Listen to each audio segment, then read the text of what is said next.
estar con ustedes una vez más en este tiempo de Romanos. Gracias por estar aquí. Somos un equipo, un equipo que trabajamos juntos para poder comprender las Escrituras cada día. Vamos a orar para iniciar este tiempo. El día de hoy será un tema corto, pero un tema que prácticamente va a redondear la idea de todo lo que ya hemos venido viendo hasta ahora. Hoy es el tema número 13 y prácticamente vamos a hablar acerca de que la ley no puede condenarte ahora que has sido justificado. Vamos a orar, ¿sí? Padre nuestro que estás en los cielos, Señor, bendito Dios Todopoderoso, Padre Celestial, Dios del cielo, Dios del universo, Señor, en el nombre de Jesús, vengo a ti, Señor, en esta tarde, Padre Celestial, junto a mis hermanos, Señor, junto a todo aquel que esté en este momento, Señor. Yo oro en el nombre de Jesús, Señor, descanso en ti. Cada uno de los que estamos, Señor, queremos descansar en ti, Señor, sabiendo que tú, Padre Celestial, tienes el control de cada situación, de cada cosa, Señor, en nuestras vidas. Señor, gracias. Gracias porque hasta aquí tú has sido fiel, Señor. Gracias porque hasta aquí, Señor, tú nos has acompañado, Señor. Gracias por tu amor, Señor. Gracias por todo, Señor. Gracias por este fin de semana, Señor, que hemos podido pasar todos en familia. Gracias, Señor, por tus bendiciones. Gracias por tu provisión, Señor. Gracias porque, Señor, tú eres Dios grande y poderoso, Señor. Y nosotros confiamos en ti, Señor. Y en este momento entregamos este tiempo en tus manos, Señor, para que seas tú guiándonos, Señor. Padre, que no sea yo en mis fuerzas, que no sea yo en mi capacidad, Señor, sino que seas tú, Señor, hablando a nuestros corazones a través de tu palabra, Señor. Gracias por todo, bendito Dios. En el nombre de Jesús oramos, Señor. Amén. Amén. Hermanos, bendiciones. Los invito a abrir sus Biblias en Romanos capítulo 6.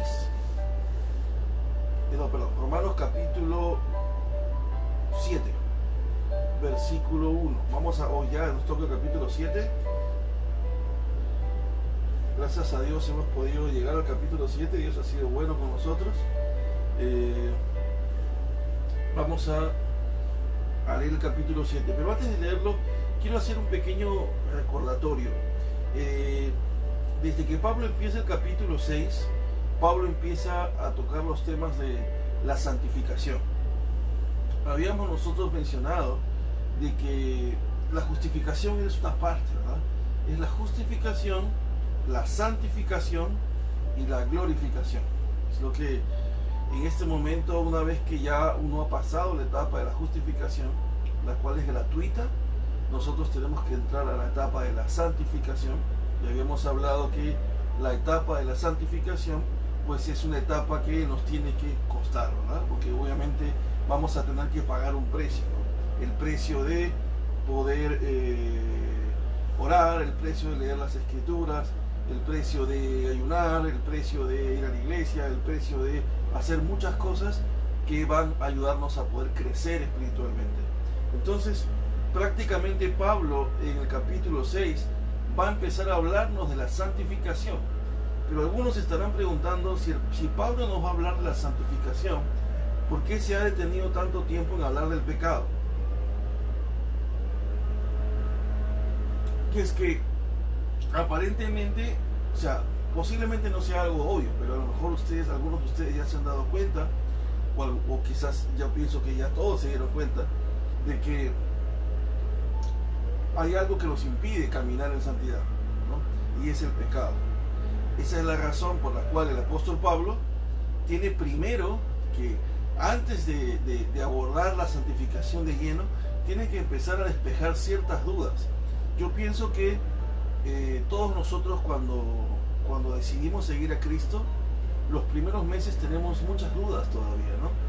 Y aún pasaron los años, todavía las dudas quizás no sean las mismas, pero seguimos teniendo dudas, ¿no?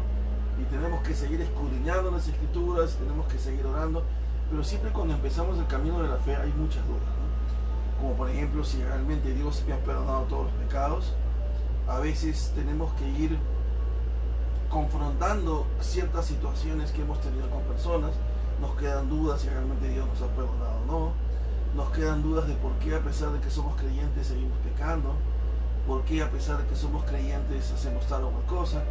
Y entonces Pablo trata de despejar ciertas dudas acerca del pecado, ¿no? Y por ejemplo, desde el versículo 1 al versículo 10, Pablo lo que hace primero, antes de ya entrando a ese camino de la santificación, primero te trata de mostrar tu nueva identidad, ¿no? Es como decir,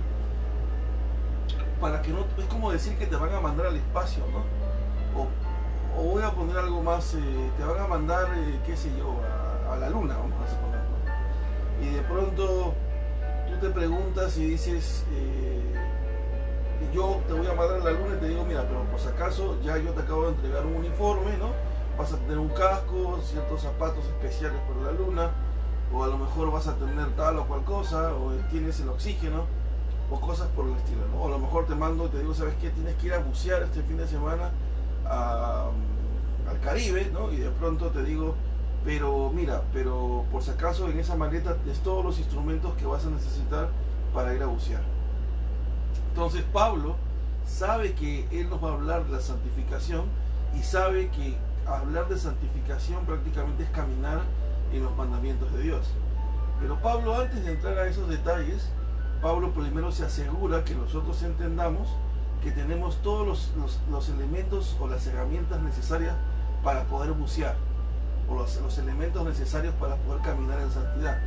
Es por eso que Pablo, en el versículo 1 al 10 del capítulo 6, cuando hablamos del bautismo, ¿se acuerdan? Y hablamos de la nueva identidad de ser sacerdotes, y que habíamos muerto y habíamos sido sepultados y resucitados en vida nueva por el bautismo. Entonces Pablo prácticamente, desde el capítulo 6, verso 1 al verso 10, se asegura de hacernos saber que tenemos una nueva identidad en Cristo por medio del bautismo. Luego, en el versículo 11 al 14 del capítulo 6, Pablo nos va a decir que debemos, o sea, lo último que vimos fue, sí, del 11 al 14, Pablo se va a asegurar de que debemos considerarnos muertos al pecado y que debemos presentarnos como instrumentos de justicia.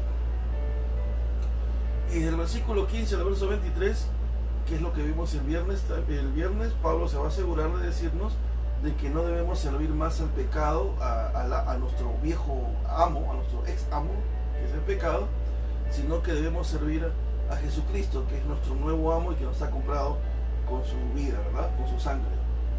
Entonces prácticamente Pablo primero se asegura de decirte que tienes una nueva identidad, y esa nueva identidad que te ha sido dada porque has resucitado a vida nueva te va a servir para vencer el pecado, o sea, para caminar en santidad. Luego te va a decir de que si quieres caminar en santidad, deben haber dos verbos hechos carnes en tu vida, ¿no? Por decirlo así. El primer verbo dice considérate, y ahí la palabra es considérate muerto al pecado. Y la segunda es preséntate como instrumento de justicia. O sea, prácticamente Pablo va en el capítulo 6, del verso 11 al verso 14, nos va a decir, ¿quieres caminar en santidad? Necesitas dos actitudes. Primero, considerarte muerto al pecado. Tienes que considerarte, o sea, ya ni siquiera lo pienses. Tú ya tienes que considerarte que ya estás muerto para el pecado. Y dos, debes presentarte como instrumento de justicia. O sea, está hablando dos actitudes importantes.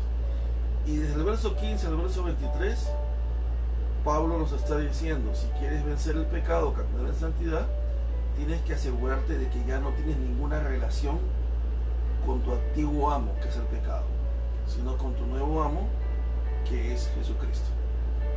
Entonces prácticamente en los versículos anteriores Pablo se va a asegurar de tres cosas. Primero, de que sepas que tienes la capacidad, la nueva identidad, que ha sido resucitado para vida nueva por medio del bautismo, y por lo tanto espiritualmente eres una nueva persona. Tienes la capacidad de caminar en santificación. O sea, no es que no tengas la capacidad, ya la tienes, te ha sido dada, ha sido regenerado por el Espíritu Santo. Dos, Pablo te dice, si quieres caminar en santidad, debes considerarte muerto al pecado, y debes presentar tus miembros como instrumentos de justicia.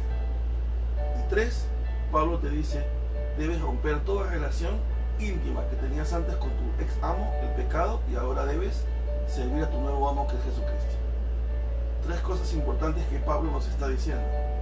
Y ahora Pablo va a entrar a decir lo siguiente.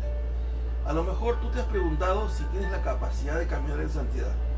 Ahora que eres nuevo, ¿verdad? Ya sabes que eres justificado, y ahora dirás, ¿pero tendré la capacidad de vencer el pecado ahora? ¿O será lo mismo de antes? Y Pablo te responde y te dice, sí, eres nueva criatura, has sido resucitado para nueva vida. Perfecto. Ahora tú te preguntas y dices, pero ¿será que tengo que hacer yo algo para caminar en santidad o va a pasar así solito? ¿Será que seré santo automáticamente? Y Pablo responde, dice, no, tienes que considerarte muerto al pecado, considérate muerto al pecado, ni lo pienses, no es una opción para ti más, y preséntate delante de Dios como instrumento de justicia.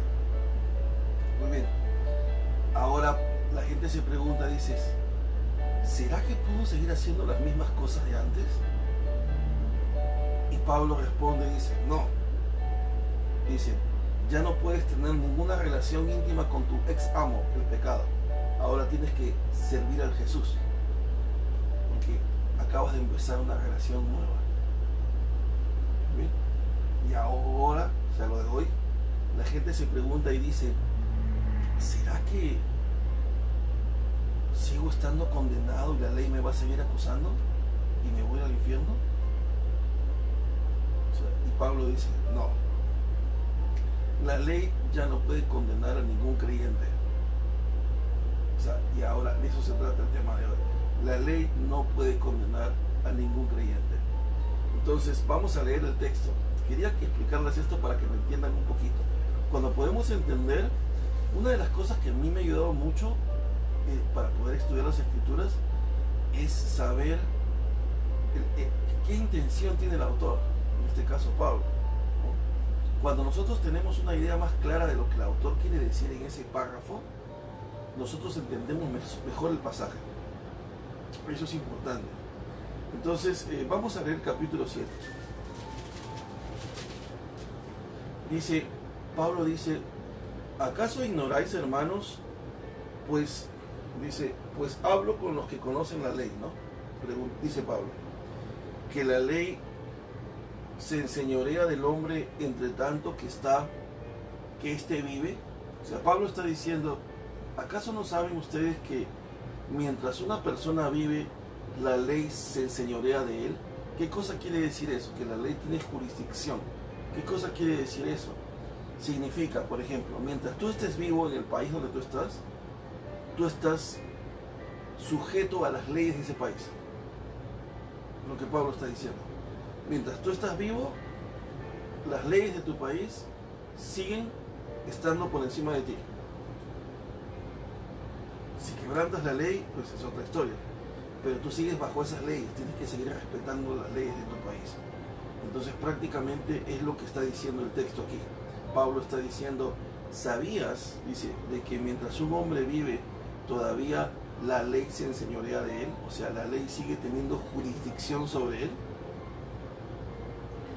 Y Pablo dice, porque la mujer casada está sujeta por la ley al marido, dice, mientras éste vive. Dice, pero si el marido muere, ella queda libre de la ley del marido. O sea, está diciendo, si una mujer está casada con un hombre, ella está sujeta a la ley del marido, está sujeta a él. Pero si él muere, ella ya no está más sujeta a él. Se rompió el lazo. Ahora, lo interesante de esto es que Pablo no está tratando de enfocarse en el matrimonio. Si bien es cierto, hay un principio aquí que Pablo va a dar, pero el texto no está tratando de hablar del matrimonio. Hay muchos pasajes en las epístolas de Pablo donde Pablo se va a centrar en principios del matrimonio o del divorcio. Pero en este caso no es que Pablo esté tratando de centrarse en el matrimonio en sí, aunque hay un principio ahí que nos lo va a dar, sino que Pablo se está centrando en la idea de estar ligado a alguien o a esa ley mientras estás vivo. Y Pablo está diciendo, si el esposo muere, la mujer ya no está ligada más a él, porque él ha muerto. Y por lo tanto la mujer puede casarse con quien ella quiera y no sería adúltera. Pero si ella se casara con alguien estando casada con su esposo, sí sería adúltera. Pero si el esposo muere y ella decide casarse con otra persona, ella no estaría en adulterio. ¿Por qué?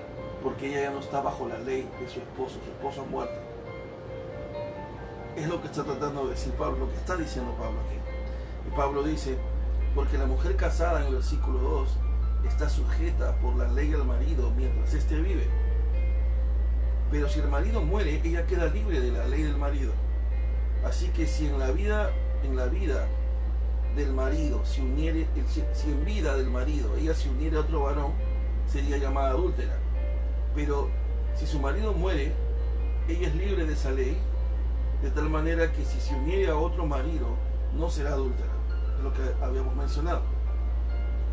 Así también vosotros, hermanos míos, habéis muerto a la ley mediante el cuerpo de Cristo. O sea, entonces lo que él está tratando de decir es que en el versículo anterior está diciendo que mientras estés en vida, lo que está enfocando, la idea del texto es, si estás en vida, sigues ligado a la otra persona.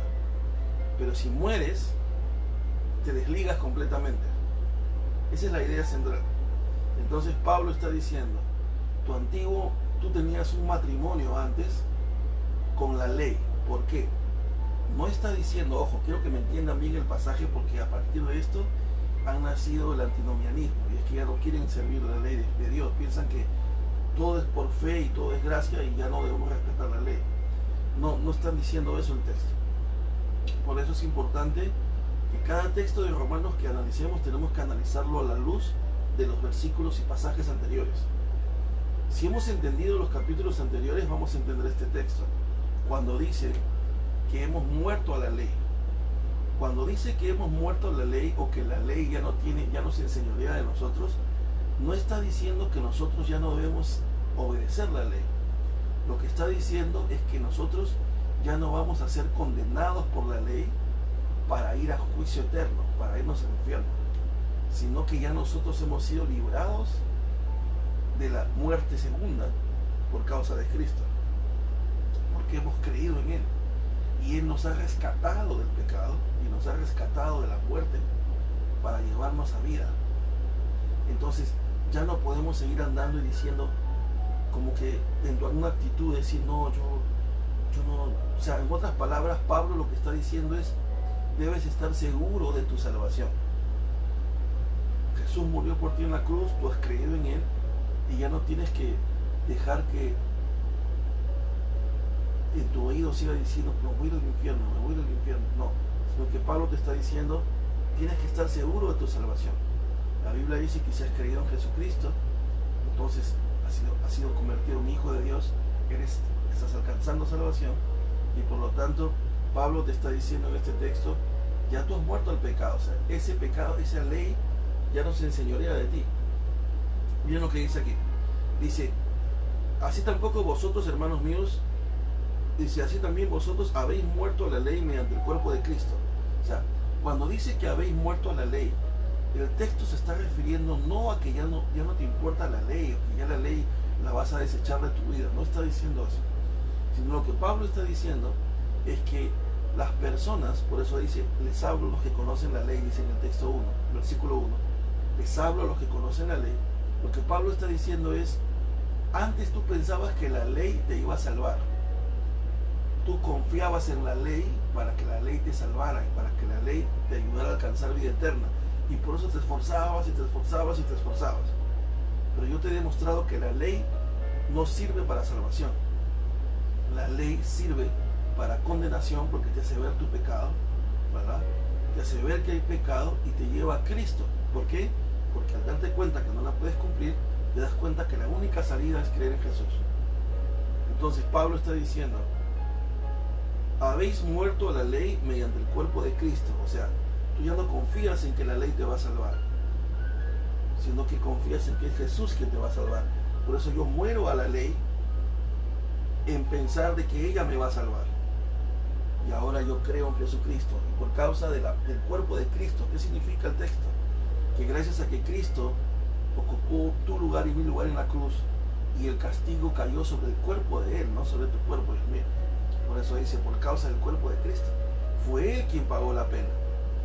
Gracias a Él es que tú y yo hemos alcanzado salvación, pero no gracias a la ley. La ley solamente sirvió para hacernos ver culpables. Pero ojo, el texto no está diciendo que ya no debes respetar y seguir o obedecer la ley de Dios. Muchas personas leen mal este pasaje y piensan que ya no deben obedecer la ley de Dios. Está refiriéndose a que ya no debes confiar, has muerto a esa idea de que pensabas de que la ley te iba a salvar. La ley no te salva. Muy bien, dice, volvamos a leer desde el 4. Así también vosotros, hermanos míos, habéis muerto a la ley mediante el cuerpo de Cristo, para que seáis de otro, dice, no sea de Cristo, dice, ¿no? Del que resucitó de los muertos, a fin de que llevemos fruto para Dios. O sea, Pablo está diciendo, ya has muerto a la ley. O sea, tú ya has entendido que la ley no te va a salvar. La debes respetar, sí, y ese es otro punto que luego Pablo lo va a hablar. Pero ya tú no confías en la ley para salvación. Entonces, como la ley no te puede salvar, tú te divorcias de la ley. O a lo mejor dicho en el texto sería, yo muero. Al haber muerto, entonces, como la figura que le hace la analogía del matrimonio, tú mueres, entonces prácticamente tú te desligas de la ley. Tú te desligas de tu antiguo esposo. No tienes nada que ver con él. Has muerto y has sido resucitado para vida nueva, y ahora tú te casas con Jesús. Esa es la analogía del pasaje. Te casas con Jesús. Entonces dice, ¿para qué? O sea, ahora ahí hay un texto, y eso es lo que yo quiero enfocar. Y Pablo va a empezar a dar como cosas importantes acerca de la santificación. Aquí hay una idea importante. O sea, Pablo te dice, ok, Pablo está diciendo, has resucitado a vida nueva, tú ya no tienes nada que ver con la ley en cuanto a pensar de que la ley es la que te va a salvar, o la ley es la que te va a permitir alcanzar santificación, santidad. La ley no puede hacer eso en tu vida. Otra vez repito, la ley tiene un propósito, es hacerte ver culpable, condenarte. That's it. No más. Es lo único que puede hacer sobre ti. Y llevarte a Cristo. Pero no te puede salvar. Entonces, tú mueres, resucitas a vida nueva, pero como habías muerto, tú no estás ligado a la ley para salvación. Tú tienes un nuevo esposo, que es Jesucristo. Entonces empiezas una relación con Él, porque es tu esposo, tú eres la novia, ¿verdad? Y empiezas una relación con Él, le sirves a Él, que es tu nuevo amo, y ahora Dios te ha dado de su espíritu. Lo vamos a ver en los pasajes que vienen. Y ahora, gracias a que tienes su espíritu y has sido regenerado, ahora tú puedes cumplir la ley. Por eso les digo, no significa el pasaje que Pablo está diciendo que ya no debes obedecer la ley. No es esa la idea. Por eso es importante tener claro el contexto del pasaje, todo lo que está anterior. Muy bien, ahora dice lo siguiente en el versículo 4, nos dice, ¿por qué es que sucede todo esto? ¿Para qué es que tú mueres, resucitas? ¿Para qué es que tú has muerto a la ley? ¿Y para qué es que tú has empezado una nueva relación con Jesús? Él dice, a fin de que llevemos fruto para Dios. Y esto es importante, está diciendo, llevemos fruto. Y ahí es donde empieza la santificación. Muchas veces nosotros pensamos, nosotros en el cristianismo, como siempre lo menciono, tenemos que caminar en santidad. ¿Qué significa caminar en santidad? Obedecer los mandamientos de Dios. Entonces Pablo está recalcando aquí, ¿para qué es que ha pasado todo eso? Con un fin. El fin es que tú debes llevar fruto. Y esto es algo importante que yo quiero mencionarles, ¿no? Y animarlos a que como iglesia, como miembros de la iglesia de Cristo, del cuerpo de Cristo, puedan orar al Señor, preguntarle al Señor, no sé cuánto tiempo tengas dentro del cuerpo de Cristo, cada uno de nosotros sabe el tiempo que tiene, pero es bueno que tú te involucres en las cosas de la iglesia. Por eso a veces es mejor conocer a Cristo cuando uno es joven. No estoy diciendo que sea tarde porque te has convertido ya a los 40 o 50 años, no estoy diciendo eso. Pero a veces es mejor cuando eres más joven, porque cuando eres más joven hay más tiempo, ¿no? Y uno cuando tiene 12, 13, 14, 15, 16 años, puedes pasar más tiempo dentro de la iglesia, puedes hacer más cosas. Ya cuando estás más grande, ya estás casado, el tiempo cambia, ¿no? Tienes que darte tiempo a la familia, tienes que darle tiempo a los hijos. Y por lo tanto, obviamente, ya las experiencias son más limitadas, ¿no? Con la gente de la iglesia, porque obviamente pues tienes más responsabilidades, ¿no? Tienes que trabajar, tienes tiempo con tu esposa, con tu esposo, con tus hijos. Pero en lo posible, cada uno de nosotros debe buscar pasar más tiempo dentro de la iglesia, dentro del cuerpo de Cristo, sin descuidar las otras actividades, claro está, las otras responsabilidades que tenemos. Pero si te es posible, es bueno, porque así puedes conocer a tus hermanos que ya tienen más experiencia que tú dentro del cuerpo de Cristo, quizás en las alabanzas, quizás enseñando, quizás con los niños, quizás predicando, quizás liderando jóvenes, liderando niños, quizás enseñando los fundamentos de la fe. Hay tantas cosas en la iglesia, ¿no? Quizás siendo ujiero, diácono. Y uno al juntarse con las personas vas aprendiendo, ¿no? Y es un proceso, ¿no?, que uno debe ir buscando que Dios te vaya mostrando cuáles son tus dones. Dios te ha dado dones, ¿no? Y uno los va a ir descubriendo en el transcurso del tiempo. A lo mejor Dios es bueno y pone a alguien en tu lado que te ayuda a despertar esos dones. O que por lo menos Dios lo pone para que no te compliques tanto en buscar cuáles son tus dones, ¿no? Y vas desarrollando tus dones en la iglesia, ¿no? ¿Y por qué menciono esto? Porque la Biblia habla de llevar fruto. Obviamente también se está refiriendo obviamente a caminar en santidad, ¿no? El fruto del Espíritu Santo, como dice las otras epístolas, ¿no? Acerca de la paciencia, la longanimidad, la fe, el amor, ¿no? El fruto del Espíritu, ¿no? Pero también es importante, no menos importante que el fruto del Espíritu, pero es importante que podamos desarrollar también nuestros dones dentro del cuerpo de Cristo y pongamos nuestros dones al servicio para la edificación del cuerpo. No es bueno, o sea, no les sugiero que a veces pasan muchos años, a veces pasan 3, 4, 5, 10, 15 años y a veces seguimos estando sentados en la iglesia, vamos al servicio, nos sentamos, escuchamos la prédica, nos vamos a casa y luego nos volvemos a sentar y así pasan años y nunca hay una disposición por querer servir al Señor. Ojo, nosotros debemos aprender a respetar las autoridades de la iglesia, ¿no? No debemos pasar por encima de las autoridades. Sin embargo, debemos también ser proactivos. O sea, hay cosas que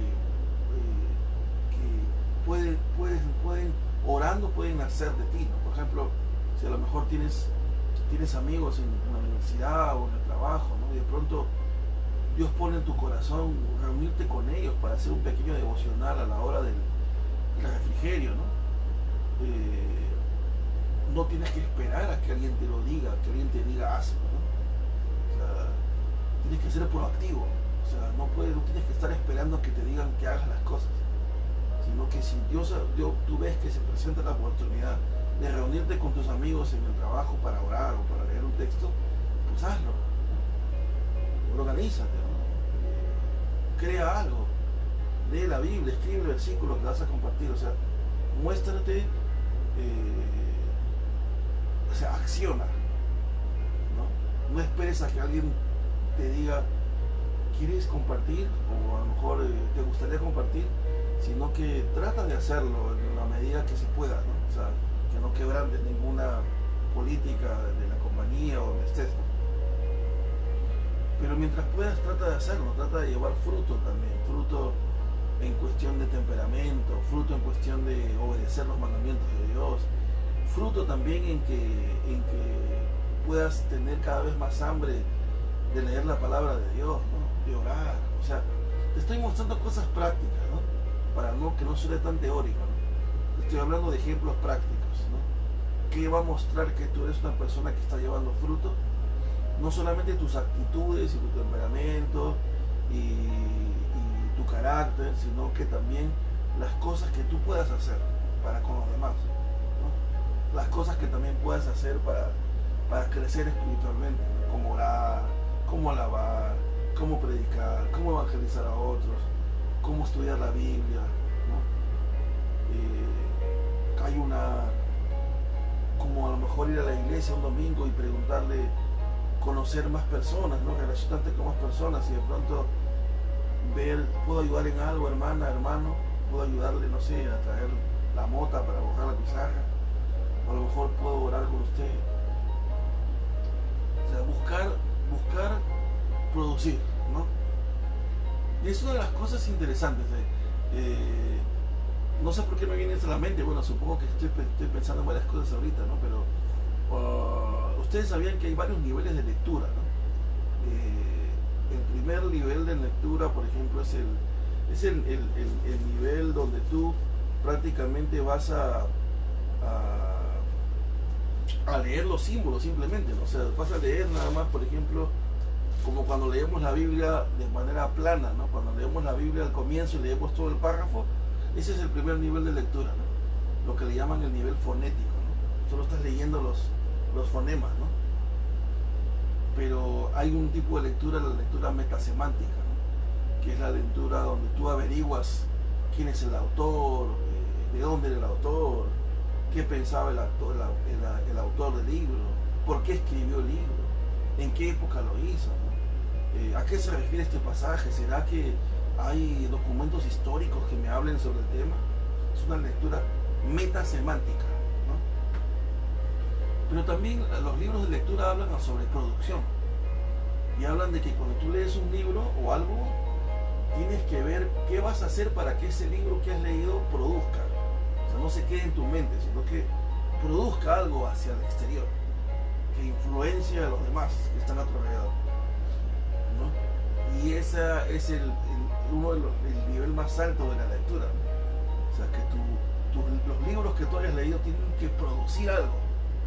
Si se quedan solo en tu mente, ya leí 5 libros, pero no produces nada, no ha cambiado en ti, no te ha motivado a hacer algo para los demás, entonces significa que, bueno, que a lo mejor, bueno, ahí nomás quedó, ¿no?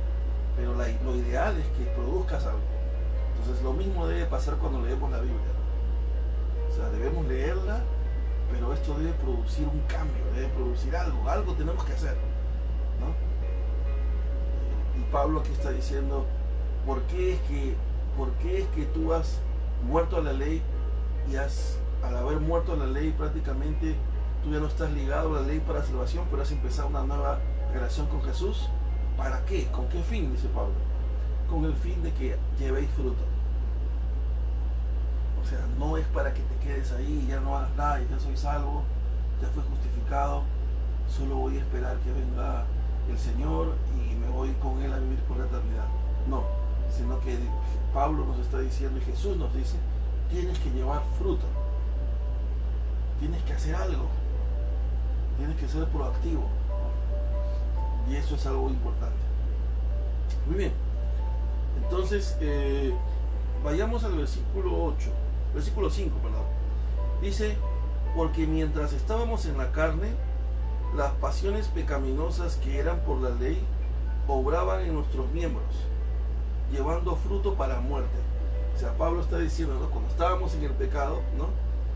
Nuestra carne, o sea, dice, nuestra carne, las pasiones pecaminosas que eran por la ley, obraban en nuestros miembros para llevar frutos de muerte, dice, ¿no? Y Pablo dice, pero ahora que estás libre de la ley, ¿no? Por haber muerto para aquella en que estábamos sujetos, de modo que ahora sirvas bajo el régimen dice, el régimen nuevo del espíritu y no bajo el régimen viejo de la letra. Esto es importante, ¿no? Por eso que hay un texto que dice, la letra mata, mas el espíritu de Dios vivifica. Y esto tiene sentido porque podemos tener mucha Biblia en la cabeza, o sea, podemos tener, como antes de Jesús, mucha ley en la cabeza. Pero si no dejamos que el Espíritu de Dios nos guíe, o sea, si no dejamos que el Espíritu Santo tome el control, de nada nos va a servir. O sea, como les dije, no somos perfectos, pero cuando nosotros estamos caminando tenemos que darnos cuenta cuando nos equivocamos. Y a veces nos vamos a dar cuenta nosotros, y a veces Dios va a utilizar personas a nuestro alrededor para hacernos dar cuenta de lo que estamos haciendo mal. A veces no nos va a agradar, no nos va a gustar, pero luego vamos a tener que entender que es la forma en la que Dios está trabajando, ¿no? Y tienes que aceptarlo, ¿no? Pero lo importante es que entiendas de que debes pedir perdón y debes continuar. Pero tienes que asegurarte de que estás obedeciendo al Espíritu Santo. Esto quiero recalcar, o sea, por eso es que de nada sirve que vayas a todos los cultos de la iglesia, que vayas miércoles, viernes, domingo. Y si eres joven, vayas a los cultos de los sábados juveniles. Y que a lo mejor vayas al seminario y sepas todos los libros, todas las epístolas paulinas de memoria, y conozcas todo el Antiguo Testamento a la perfección. No va a servir de nada si es que no caminamos en el Espíritu, es lo que Pablo está diciendo. Porque si nosotros conocemos la ley, o sea, conocemos la Biblia a la perfección, vamos a estar como en el Antiguo Testamento. O sea, es como que Jesucristo no hubiese venido, porque seguiríamos peleando nuestras fuerzas por querer alcanzar santidad, y pensaríamos de que el simple hecho de conocer la ley nos hace salvos. Pensamos que por el simple hecho de conocer la ley somos santos. Pensamos que por el simple hecho de conocer la ley somos agradables a los ojos de Dios. Pensamos que por el simple hecho de conocer la ley entonces podemos vencer el pecado. Y no es así. Estaríamos en la misma situación que antes. Es como que Jesús hubiese muerto por las puras. Es como si el Espíritu Santo nos hubiese sido dado por las puras. Porque solo estaríamos viviendo de la letra. Por eso Pablo dice aquí: estás bajo el nuevo régimen del Espíritu y no bajo el régimen viejo de la letra. Porque la letra está muerta. O sea, si todo tu conocimiento bíblico no es controlado y tu vida no es liderada por el Espíritu Santo, es letra muerta. No sirve. Esa es la razón por la cual, si es que tú que me estás escuchando, a lo mejor vas a la iglesia, vuelvo a repetirlo, a lo mejor eres líder, a lo mejor lideras alguna célula, o algún ágape, o algún grupo de casa, o algún tipo de grupo de personas donde tú les compartes la palabra de Dios. Pero a lo mejor lo estás haciendo con tu intelecto, a lo mejor no estás preparando tu tema, a lo mejor no estás orando por ese momento, o a lo mejor ni siquiera tú lo estás haciendo. Solo lo lees con las justas y vas y lo hablas con tu mente, porque confías en tu intelecto, en tu capacidad. Pero la letra sin espíritu es muerta. Así que si tú eres líder, yo te animo a que no te sientas mal. Una de las cosas que mi líder siempre me decía era: debes aprender a perdonarte a ti mismo. Yo antes era muy perfeccionista en muchas cosas, y a veces cuando me equivocaba en algo me era fácil perdonar a muchos, pero a veces me seguía torturando, y es porque no me perdonaba a mí mismo. Y si tú te has equivocado en alguna cosa, perdónate. No somos perfectos. Mírate al espejo y perdónate. ¿Sabes qué? No lo he hecho bien, voy a hacerlo mejor, ¿no? Y prepárate mejor para esos momentos. Darlos con pasión, con alegría, con gozo, ¿no? Que no sea solo letra, sino que tu letra esté guiada por el Espíritu Santo. Y igual, si a lo mejor tú no eres líder, pero vives cada día con Jesús, deja que tu vida no solamente refleje que conoces los mandamientos de Dios, que conoces la Biblia, sino que tu vida refleje que el Espíritu Santo te guía, que el Espíritu Santo te está guiando en cada momento. Y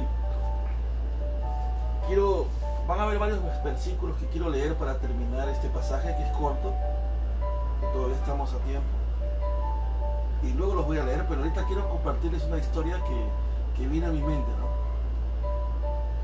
Dice que había un señor que tenía su tienda. Me encantaba esta historia a mí, la aprendí creo que a los 14 años. Decía, había un señor que tenía su tienda y tenía un letrero en su tienda. En su tienda su letrero decía: se vende pescado fresco. Y él tenía un letrero grande que decía: se vende pescado fresco, ¿no? Y él estaba orgulloso de su tienda. Dice: acabo de poner mi tienda y mi letrero dice: se vende pescado fresco. Voy a vender mucho pescado esta semana. Y uno de sus amigos se acercó y le dijo: le dijo, pero le dice, solamente, ¿por qué tan largo? Le dice, solamente pon se vende pescado, ¿no? Se supone que tiene que estar fresco, ¿no? No lo vas a vender podrido ni tampoco pasado. Además que yo veo que tú todo el tiempo siempre vas y traes, la gente sabe que vas al puerto y traes pescado fresco. Entonces, no, pues solamente se vende pescado. Así que el dueño de la tienda borró fresco y solo decía: se vende pescado. El orgulloso de su letrero vino otro amigo y le dijo: Pepe, ¿sabes qué? Saca, eso es muy largo, le dice, hombre. Le dice, solamente pon pescado, le dice. Todo el mundo sabe que es una tienda, tiene que vender, ¿no? No, dijo, sí.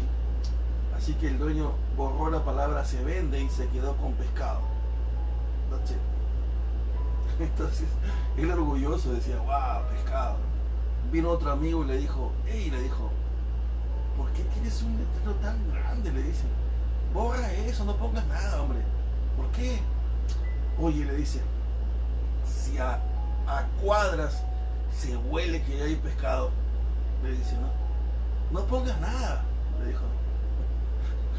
Y la historia es interesante, ¿no? Porque no te pongas letreros que diga soy cristiano. Deja que la gente te huela. Deja que la gente desde lejos sienta que hay algo diferente en ti, que hay algo que no es igual, que no es tradicional. No te pongas letreros de se vende pescado fresco. Deja que la gente huela lo que hay en tu corazón y en tu espíritu. Que la gente vea que el Espíritu de Dios te guía, que hay algo distinto en ti. No te pongas letras. Y eso no significa que te esté diciendo que te avergüences de Jesús. No. Lo que te estoy diciendo es que dejes que la gente sienta por tus acciones, por lo que tú emanas, que eres diferente. Cuando pregunten por qué, será la oportunidad de decir por qué. Porque amas a Jesús, porque has muerto el pecado y has resucitado para vida nueva. Hay algo distinto. Tienes que ofrecer algo distinto a este mundo. No puedes morir así ni irte a la presencia de Dios sin haber hecho algo pequeño aunque sea, pero algo. Tienes que tener eso en tu corazón: Señor, ¿en qué te puedo servir? Y dar fruto. Recordar que la letra mata. Tienes que saber la letra, pero la letra por sí sola no es suficiente. Tienes que vivir en el nuevo régimen del Espíritu, dejarte guiar por el Espíritu Santo, caminar con el Espíritu Santo, dejar que Él sea tu paracleto, tu ayudador, el que te enseñe las Escrituras. Es importante. Vamos a leer algunos textos y con eso terminamos. Dios es fiel. Gálatas capítulo 5 del versículo 22 al 23 dice: mas el fruto del Espíritu es amor, gozo, paz, paciencia, benignidad, bondad, fe, mansedumbre, templanza. Contra tales cosas no hay ley. Es Gálatas, pero está interesante, ¿no? Contra tales cosas no hay ley, porque es el fruto del Espíritu. Juan capítulo 15, el versículo 1 al 2 dice: yo soy la vid verdadera y mi Padre es el labrador.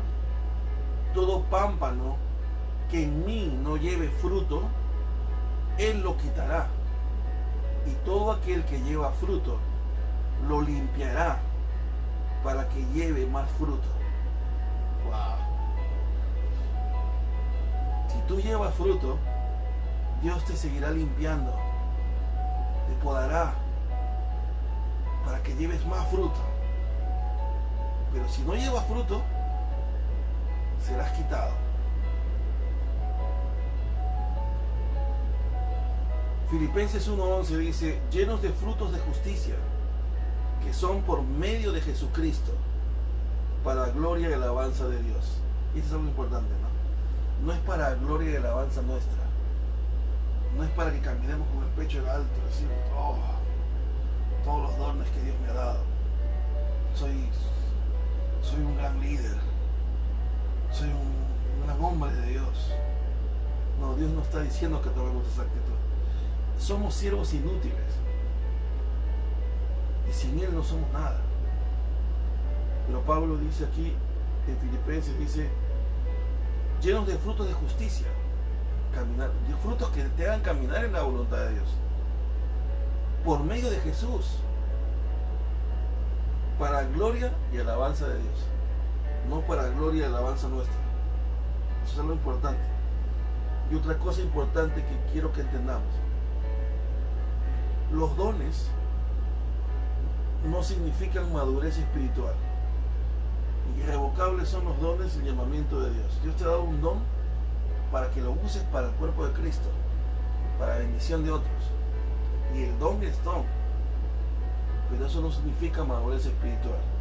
No debemos confiarnos en nuestros dones para pensar que porque tenemos un don significa que nuestra comunión con Jesús es adecuada.